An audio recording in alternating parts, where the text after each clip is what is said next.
disturbing news out of the Middle East. An Iranian attack against Israel is imminent. That's the warning from U.S. intelligence sources. They believe it's not a matter of if, but when. Well, now a troubling development in the ceasefire negotiations suggests that more hostages might have died in Gaza. CBN's Chris Mitchell has the details from Jerusalem.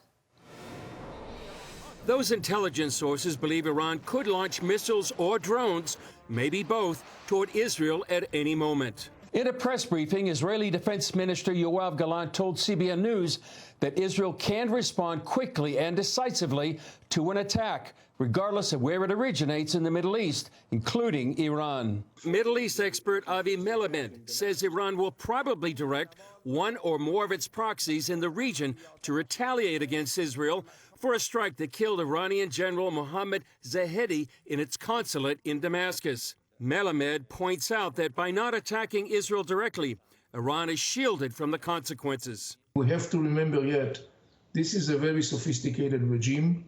One of its major pillars of modus operandi is the concept of strategic patience, and they may apply the same concept in the context of the retaliation. Namely, they will wait for the right time and the right circumstances, and it doesn't necessarily have to be tomorrow. The Biden administration's support of Israel's war in Gaza has faltered, but the president says the U.S. will stand solid with the Jewish state against Iran's threats. Our commitment to Israel's security against these threats from Iran and its proxies is ironclad. Meanwhile, President Biden is calling on the terror group to act on a proposal to free hostages and kick off a 6-week ceasefire. They need to move on the proposal that's been made, and as I said, we'll get these hostages home where they belong. The proposal called for the release of 40 hostages at the outset, but Hamas has reportedly said it doesn't have 40 hostages that fit the criteria,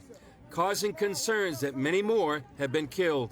In Washington, House Republicans working on a resolution supporting the Jewish state and its war against Hamas spoke out against President Biden's criticism of Prime Minister Benjamin Netanyahu's handling of the war. Joe Biden has transformed into an anti-Israel president. There's really no other way to characterize it.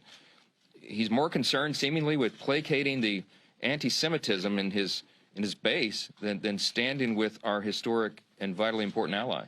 Chris Mitchell, CBN News, Jerusalem. Well, please pray for Israel today. Pray for their peace and for their protection. These are horrific moments in time. I never thought I'd see the U.S. turn its back on Israel, but it's literally unfolding, and it's all because of politics and counts of votes in Michigan. It's absolutely incredible to see this kind of activity where you're abandoning the long-term strategic ally in the Middle East, the only democracy there, who has been with us throughout the decades. And you just wonder, what are we doing pandering to votes on that level? It makes no sense.